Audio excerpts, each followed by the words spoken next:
Hi guys, welcome back to What is This Weapon? I'm Jonathan and this is the PSS. I will not attempt the Russian for that. We'll throw that up on the screen, but it stands for Special Self-Loading Pistol, and I dare say that this is, in fact, a special self-loading pistol. My sort of prompt for covering this has been in the back of my mind for a while because of what it is, which we're coming to, or you may already know the really interesting thing about this, but it's been in the news in the last, few years, I suppose, with the Ukraine war going on. One of these has been captured by or from both sides. So sabotage and reconnaissance units, I believe they're called in sort of Soviet doctrine. One in 2022, a Russian was captured, a Russian national who was placing a car bomb was intercepted, and he had one of these things. And just a few weeks back now, a Ukrainian unit was captured doing, I'm not sure what they were doing, but they were doing similar sabotage type work, and they were armed with various things, including two suppressed ammunition pistols, or two different designs of suppressed ammunition pistol, which is what this is. And this was one of them that was shown in the captured kit. So a live issue, as it were, but something that's technically very interesting. And being as old as me, nearly, has a bit of history to it already as well. So let's get into that. So this thing was developed between 1979 and 1983, designed at Tsini Tokmash in Klimovsk and manufactured by TOZ at Tula throughout its manufactured life, as far as I know. Several designers worked on it. We have Krasnikov, Levchenko, Medvetsky, and Petrov. As is typical, you have a sort of design bureau or team working on there, but at least we do have their names to report there. Now, as those of you who are aficionados of Soviet and Russian kit will know, things have a couple of different designations. I suppose that's probably true of other things as well, but in that system, you have the designation, so PSS, and you have its GRAU or GRAU index. So this is a little bit like the British Land Service designation system, but a separate system. So there's like a catalogue entry number, and there's an actual model designation. So this is the PSS. Its GRAU index number is 6P28. There is also the development code name as well. So a bit like Abakan got attached to, or was used during the development of the AN-94, and is not strictly its name, that code name remained attached, as it were, in publications and online. The equivalent for this is VUL, or I believe that translates to street. So a sort of randomly selected code name. It hasn't been chosen for how cool it sounds. It's just the code name for the development of this particular pistol. So this is one of three, let's say, internally suppressed pistols or handguns in Soviet/Russian service. The S4M, which appears about 1965. That has a sort of successor in the similar design, and they are both sort of tip-up Derringer designs. You may or may not see something of one of those from us in future. Not to tip our hand too much for those of you who like to guess what things are over on social media, but it'll be a while if we get around to that one. We have the PSS, and we have the OTS-38, which is a revolver. So we've got three different setups here. Two manually operated. One is a tip-up Derringer with two shots, or two of them are, sorry. The OTS-38 is a revolver, and that's actually quite late in the story.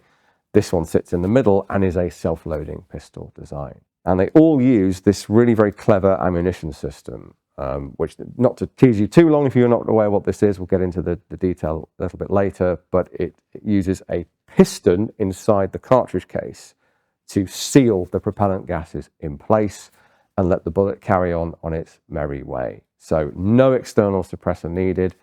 You can reduce the overall length, the weight, the bulk, and it's pretty quiet. Let's put it that way. So they all use a couple of different flavors of ammunition. We'll explain this one in detail in a moment, and we'll be able to do that thanks to our friends over at World of Guns.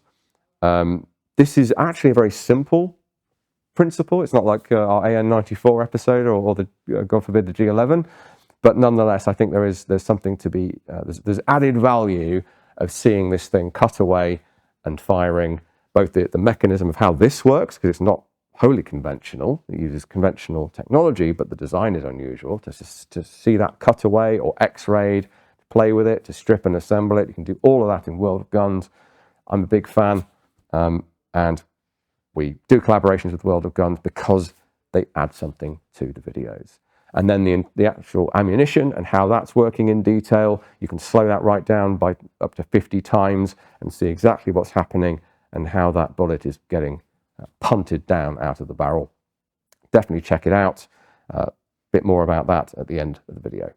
So when I say this uses fairly conventional technology, I guess most notably, the trigger mechanism on this thing is very much Makarov PM derived. It's not a lift. There are no interchangeable parts to this, maybe a screw or two. So trigger mechanism and the safety decocker are very much Makarov PM. In fact, it also has a heel magazine release. So let's remove that first of all. Interestingly, the magazine base plate is sprung, deliberately so. And I guess that's I don't know if that's meant to be a shroud of sorts for the magazine catch, or quite what the design intent is there. Doesn't seem necessary to me, but in any case, you have to sort of depress that, push the catch to the rear, which releases the magazine. In service, of course, you'd operate it like a Makarov. You would press to the rear, pull down on the base plate and remove the magazine. You can see right away there, this is like a sort of really badly proportioned Makarov magazine. Great big windows in both sides to see the cartridges. Not entirely sure why they did that. Helps keep the weight of the magazine down, I suppose. A very simple sheet metal follower, bent into shape from sheet metal. Base plate, that sprung base plate is polymer. Not much more to say about that one. That's your catch, your cutout for the catch. And yes, the trigger mechanism, I'll show you that in detail when we take the slide off, I guess, but we have a bobbed hammer here. And the safety / decocker, so same as on the PM, press up to decock, at which point you cannot pull the trigger on double action. So it is a single action, double action trigger mechanism, just like the PM is. So that is blocked. Everything is sort of offline, and then you swipe down to take the safety off, and your first shot is going to be really awful double action. I mean, I've pulled worse triggers, but this one is up there. Pretty strong, pretty big, pretty hefty pull off, and just sort of ergonomically not great. You could, there is enough purchase to come in there and manually pre-cock. Given the sort of stealthy nature of this pistol, that's perfectly plausible, and then that gives you your first shot as a double action pull. Much, much better. So, I guess recommended usage there. While we're looking at the pistol, rather than the ammunition, you can see it is quite narrow, quite slim. Good for concealment. These are supposed to come with a basic leather concealment holster, I presume a shoulder holster. I haven't seen one, we don't have one.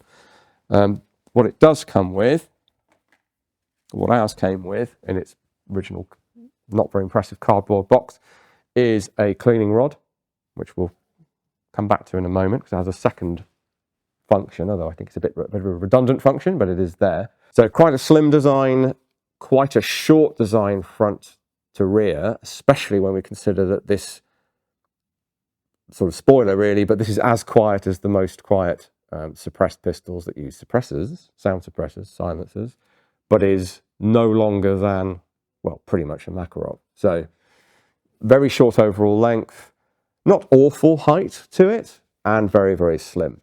The downside to the very long ammunition that's necessary for how this system works is a very deep grip. Deep, front to back.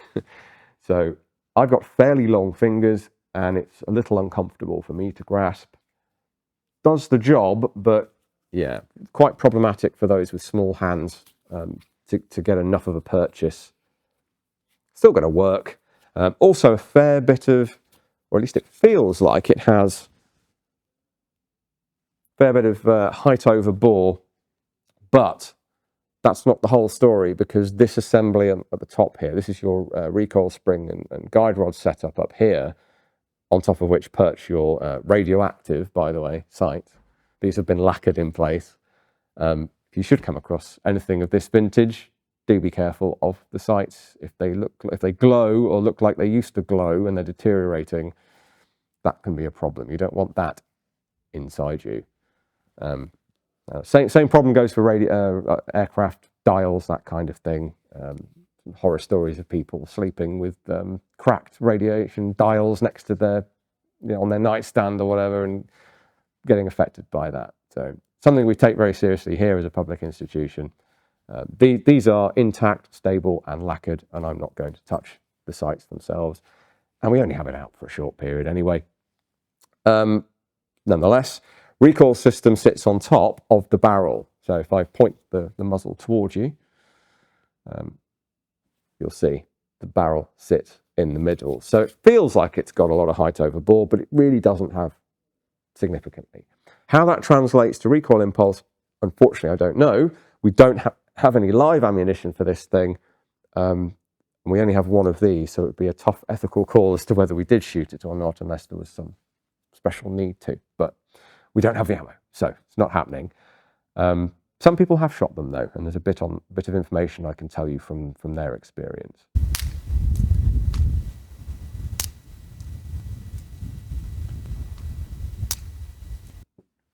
So that's the kind of conventional well, how it operates, I suppose, is pretty key. It's straight blowback. So on that level, it's simple. Very unusual slide configuration. There's that guide rod I mentioned on the top. We'll take the slide off in a moment. It does lock open on an empty magazine. So you know when you've fired your final shot. 6-round capacity in that magazine.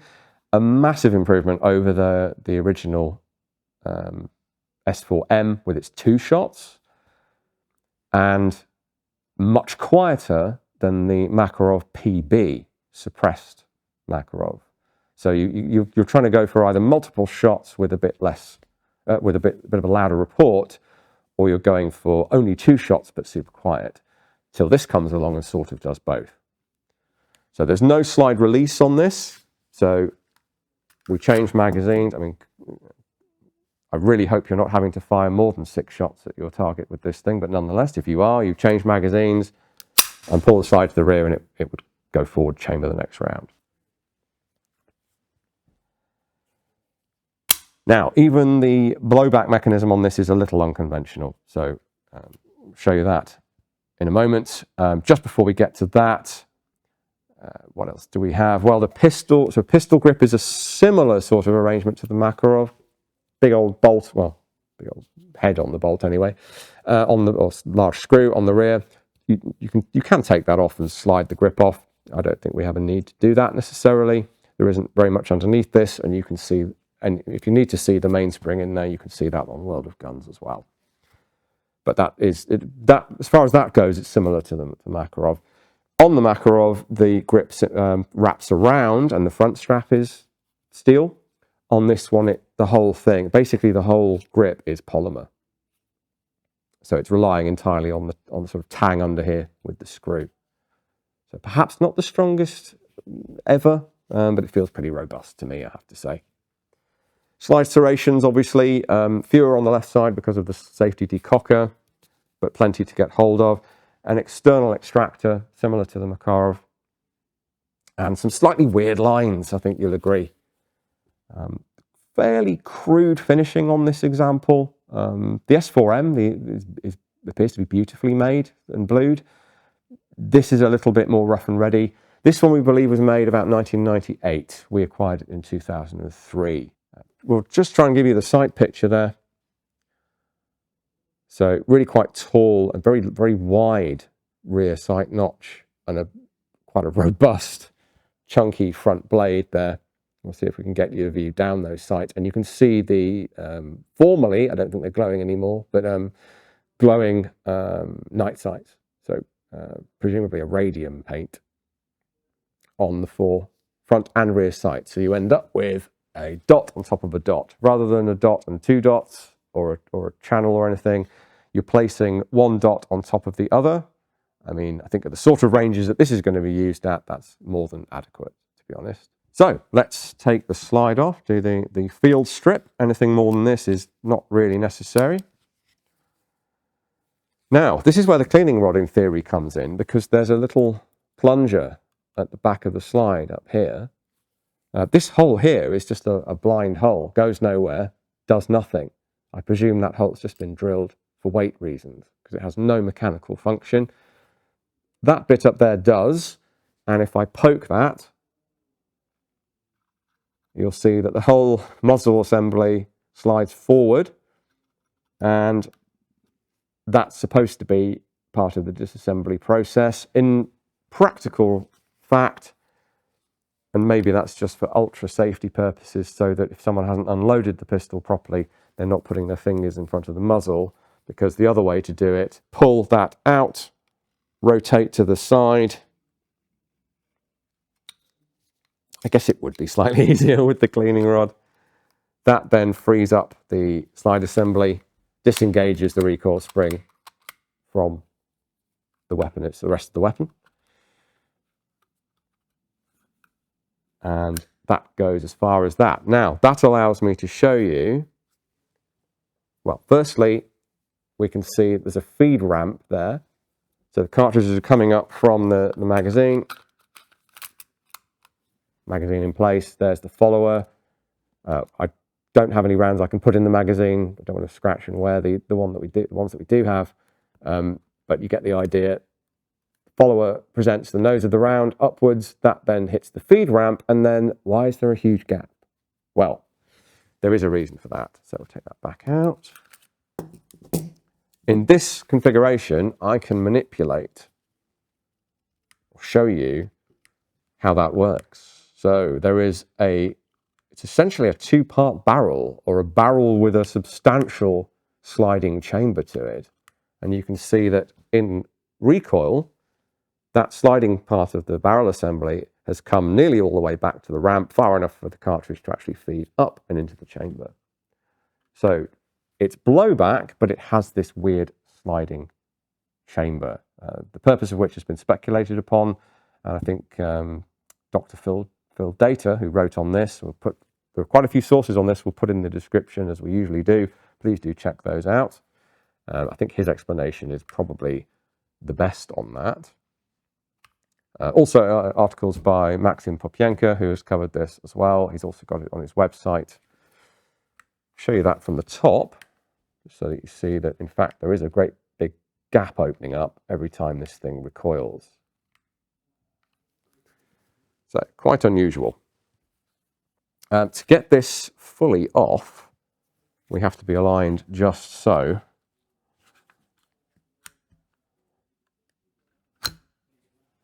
And off it comes.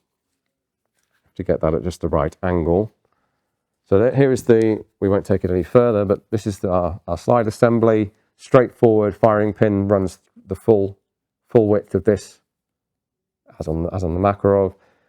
And the rear of the firing pin is there, which is affected by, of course, the safety / decocker. So that with the safety engaged, that will block the firing pin from being struck, and the hammer will also be disabled.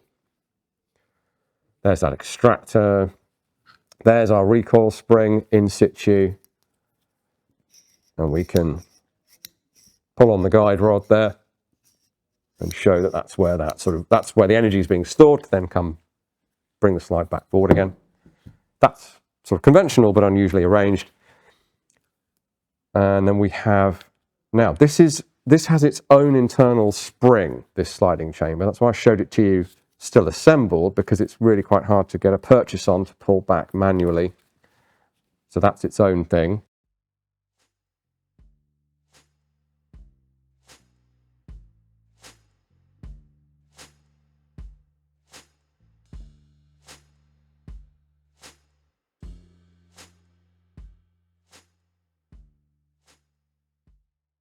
We have a sizable ejector on here that pivots. Again, great detail to check out on World of Guns. And our hammer/trigger mechanism, of course, sits in the back here with a mainspring down inside the grip. Well, sorry, not inside the grip. Actually, on the outside of the steel frame, and the grip wraps around it. You can actually see that from the outside.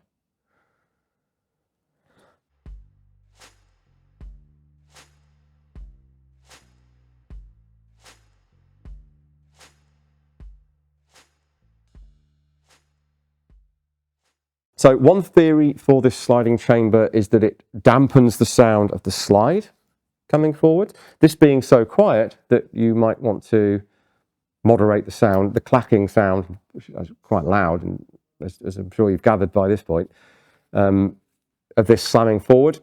So that's one theory. It sort of does do that, but that doesn't seem to be the main design intent. And in any case, you still get subjectively, there are a couple of videos elsewhere on YouTube of this thing firing.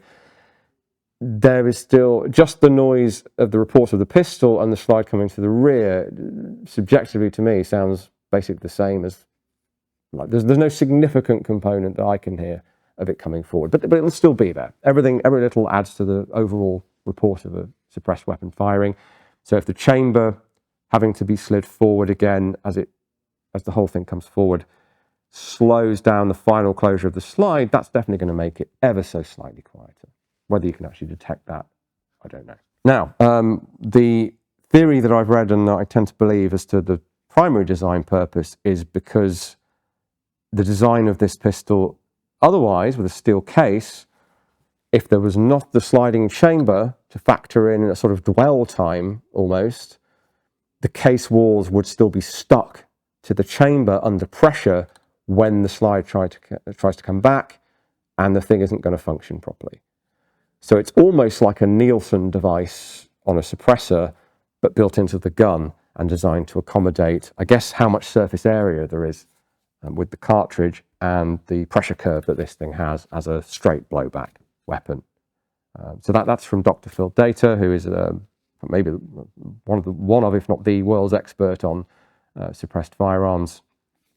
That was his assessment of the primary design intent of this. He also believes that this sliding chamber does effectively a third thing, which is to support the rear of the unusual cartridge case as the thing comes to the rear until pressure has not dropped, because pressure is retained within the case. It's a very unusual system, but there's an equilibrium reached and the case isn't at risk of rupturing. Those are his takes on what this thing is. So that's really the gun. A couple of interesting features for sure, but it's not where the secret source of this design lies. Just before we put it down, we will try and get you a shot into the chamber, because the chamber is cavernous on this thing. And you can see that a very short length of rifle barrel at the front. And it's cavernous because the round is very big for a pistol round, as the grip would indicate.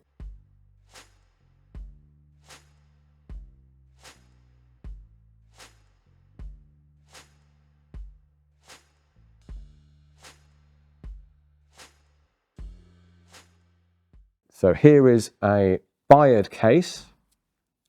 So classic steel lacquered design. This is 7.62 by 41 millimeters. And in this case, that doesn't include, a bit like the Nagant revolver round, doesn't include a projectile sticking out the front, because one doesn't. So rimless, 41 millimeter case length. It has a case neck, but not for the usual reasons. The main purpose of that is to stop the piston, the propelling piston, or platform if you prefer, that stays inside the case. So when this thing fires, obviously conventional percussion primer, blowback system as described, the piston accelerates down the length of the cartridge case. Here's a cutaway we can show you in close up, thankfully, but we also have World of Guns to fall back on. And in there, so you'll see there's a fake primer in this one. Then the piston platform which has a cavity in the base of it, because if it didn't, there wouldn't be room for propellant. There's not a great deal of propellant in this case. There can't be, really, without making it even longer. I guess for the terminal ballistics that they want. So you get a very long, mild steel cylinder as a bullet, as a projectile. It has a little divot out the back for the nose of the piston spigot. On the face of that piston or platform is a tiny little spigot.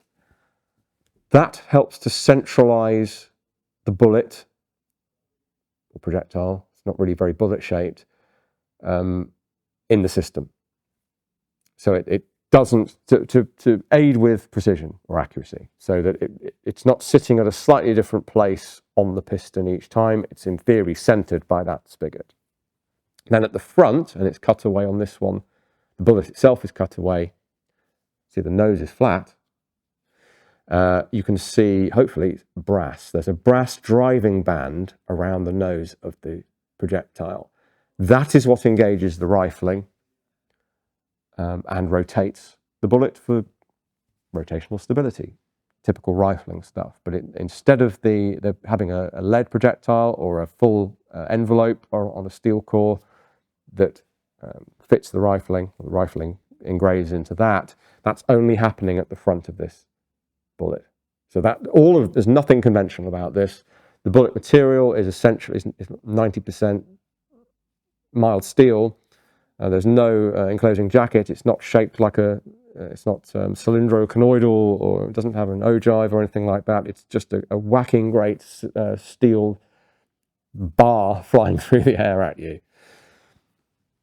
Now, there is, as you can see, an air gap around that projectile in the case.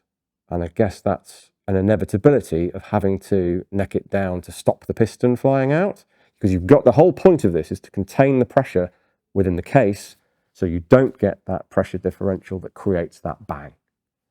Instead of a suppressor, you are capturing all of your hot, expanding, different pressured gases within the case. So you need that air gap around the projectile. That does seem to result in, based on high-speed footage from Dr. Data's research, which you can check out again, link in the description, may be able to show you the high-speed stills. There is, in fact, a little puff of propellant gases at the muzzle. You can see a little cloud of it around that projectile as it emerges. That does give you that slight pop. And the result of that is a decibel rating, as it were, of 120, well, average of 124.6, I think they got in testing on this. So that is pretty close to something like the HDM or the 32 well rod. Not really any quieter than those, although every little, this being decibels being a logarithmic scale, every decibel matters quite significantly. So it's worth comparing those in detail. But in the broad scheme of things, all they're getting, not all, this is a very impressive achievement, but all they're getting is equivalent to a conventional pistol or something integrated like a well rod that's a lot longer. But that's a huge advantage for a concealed weapon. You're like up to halving the overall length of your weapon and making it a lot more wieldy. Disadvantage, I suppose, to the self-loading system over the Derringer version or the revolver is that this is ejecting its fired cases. So you've got those to worry about if you're worried about being detected. If you're not, then who cares? These contain nearly all of the pressure of firing within them for 2 to 3 weeks before it slowly leaks out. They're also extremely hot, I'm told, because they're not. There's no cooling going on as through it. And if you've done any shooting and with repeating the semi-automatic or automatic firearms, you'll know that just the cases themselves are extremely hot. Now imagine one that's retaining a ton of pressure and heat every time you fire it. You don't want one of these dropping down your boot, let me tell you. So in terms of forensics, now this is essentially an assassination or a covert killing tool. So you've got this to worry about in theory over something manually operated that retains its cases. But you don't have to worry particularly about for gunshot residue. That little puff out the front is not particularly significant. There isn't going to be a huge amount of gunshot residue on your hands if you're worried about getting picked up later by authorities. There isn't going to be a great deal on the victim, to say, depending on how close you are, of course, but less of a chance of being detected with this sort of style of enclosed system. And cleaning, huge advantage to cleaning is that, just to give it a bit of a wipe down with an oily rag, it's not going to be covering itself in carbon residue and giving you a headache for cleaning purposes. A minor consideration, but perhaps one nonetheless. I should also say flash. This is very explicitly not just about sound, it's also about flash. Sound suppressors do a great job of mitigating flash, but especially at night, you are still going to see something. This thing, it's flashless. So that's a 155 grain projectile traveling at 650 feet per second or 200 meters per second. That's pretty low energy. 130 something foot-pounds of energy, enough to be lethal, but only at sort of close range. So out to what people will often say the true effective range of a pistol in actual fighting is 10 meters, obviously practically out to 100 or more, if you're calm and quiet and still and skilled and taking your time. But in actual combat use, maybe something like 10 meters. And this thing's going to be lethal out to that distance. So they've kind of dialed it in to be good enough in most respects and exceptionally quiet and almost uniquely flashless. So this particular flavor of internally suppressed ammunition, the only two weapons I'm aware of that chamber this flavor are the OTS-38 that I mentioned and the NRS-2 covert knife gun, which we don't have either of those, unfortunately. The other internally suppressed weapons use a different flavor of cartridge, which we may come to in the future. But so all 7.62 projectile bore caliber, if you like, but not interchangeable. So the Soviet Union were the first to weaponize this concept of a self-contained piston noiseless cartridge in 1965, beating the Americans with the quiet special purpose revolver, the QSPR Smith & Wesson, which was actually a shot shell firing system for tunnel fighting, experimental only. That was a little later in 1967. So the Soviets got this thing into the field first. But interestingly, the earliest patent for something like this, not quite the same design, but basically the same principle is there. It did have a projectile mounted at the end of the cartridge, is a patent from a chap from Pennsylvania called Bissell from 1902.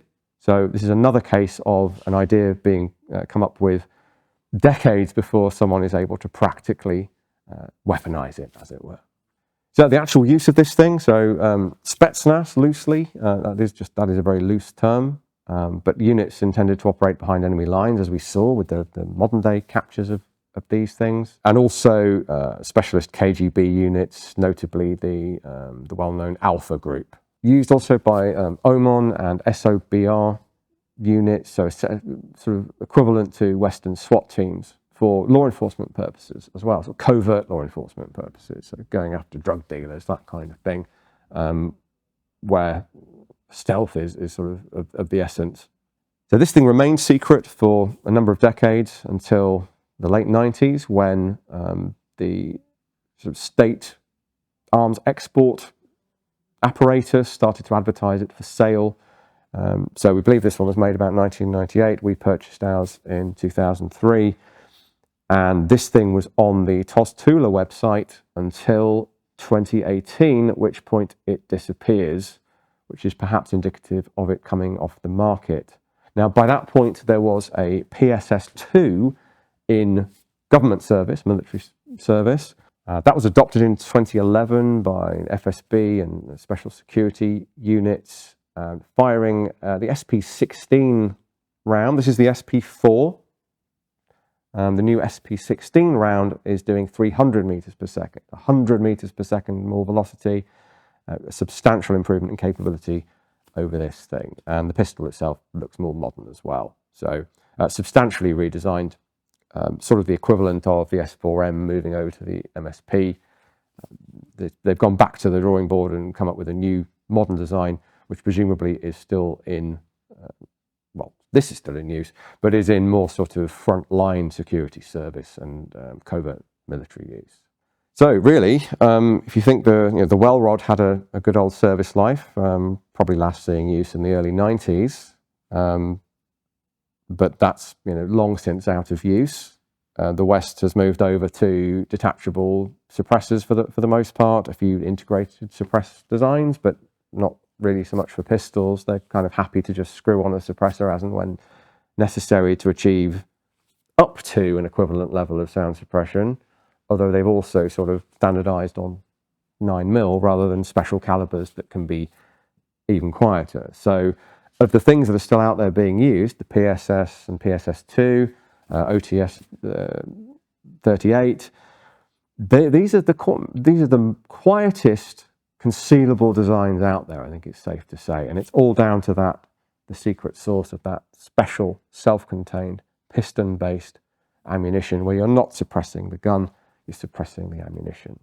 So a really good design, really good concept. If what you need is more than 2 shots and ultimate sound suppression, this thing is still very viable, as unfortunately we see in an ongoing conflict as we speak. As I mentioned, we are doing this episode in collaboration with World of Guns, so please do check that out. Just in general, really, there are lots of cool designs in there that you can disassemble, reassemble, try and beat scores on, but also learn how they work in a fairly serious way, spinning them around, zoom in, zoom out, speed up and slow down operation, all of that stuff. This particular gun, the PSS, is going to be made available free for a week from now. So please do go and grab that and check it out and compare it with what I've said and see what you think of this fascinating design, and in particular, the ammunition that is seen being fed, fired, and ejected from the weapon. Make sure you slow it down to get a good view of what's happening. Thanks for watching, as ever. And as ever, we do have our 3 museum buildings that you can come and visit if you're in the UK or able to visit those. All of them are worth a look. Speaking of which, this little guy is our new lapel pin or brooch, for however you care to wear it, which is our Sexton self-propelled gun, which you can see in person in the metal down at Fort Nelson, which is our artillery museum. Or buy yourself one of these from the shop. So you'll be able to find the shop on the website, or link will be in the description to that. Otherwise, do the YouTube things, like, subscribe, the bell thing if you want to. We do still have our Gladiators exhibition on as well. So again, if you're able to visit us, check that out. But otherwise, we'll see you here again on What Is This Weapon next week.